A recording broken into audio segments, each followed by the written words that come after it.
కేంద్ర ప్రభుత్వం కూడా ఆయిల్ పామ్ సాగుకు సహకరించాలని కోరారు మాజీ మంత్రి బీఆర్ఎస్ ఎమ్మెల్యే హరీష్ రావు. ఇతర దేశాల నుంచి దిగుమతి చేసుకునే ఆయిల్పై సెజ్ విధిస్తే ఇక్కడి రైతుల ఆయిల్ పామ్ ధర పెరిగి లాభం చేకూరుతుందని అన్నారు.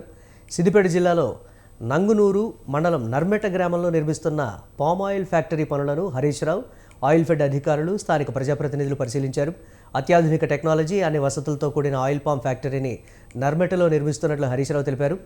రైతులు పండించిన ఆయిల్ పాంకు సంబంధించిన రవాణా ఖర్చును ఫ్యాక్టరీనే చెల్లిస్తుందని తెలిపారు.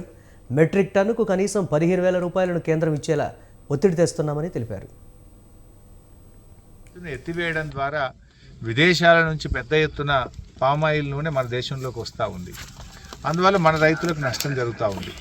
సో కేంద్ర ప్రభుత్వం కూడా మన రైతులకు మేలు చేయాలంటే వెంటనే 15,000 రూపాయల మద్దతు ధర ప్రకటించాలని, విదేశాల నుంచి వచ్చేటువంటి పామ్ ఆయిల్ మీద సెస్ విధించాలని చెప్పి కూడా నేను ఇలా కేంద్ర ప్రభుత్వాన్ని డిమాండ్ చేస్తూ ఉన్నా. దాదాపు 300 కోట్ల రూపాయలతో మన ఫ్యాక్టరీ నిర్మాణం అవుతూ ఉంది. సో దీనికి అంతా ఇప్పుడే పనులన్నీ కూడా ప్రారంభమైనాయి. ఇప్పటికే 11 కోట్ల రూపాయలతో పనులు ముమ్మరంగా జరుగుతూ ఉన్నాయి. 10 కోట్ల లీటర్లు పట్టేటువంటి వాటర్ స్టోరేజ్ ట్యాంక్ ఒకటి మనం ఇక్కడ నిర్మించుకుంటా ఉన్నాం. 3 వే బ్రిడ్జెస్ పనులు కూడా జరుగుతూ ఉన్నాయి.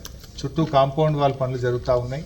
Administrative office building, security room, ఇవన్నీ పనులు కూడా ఆల్రెడీ జరుగుతూ ఉన్నాయి.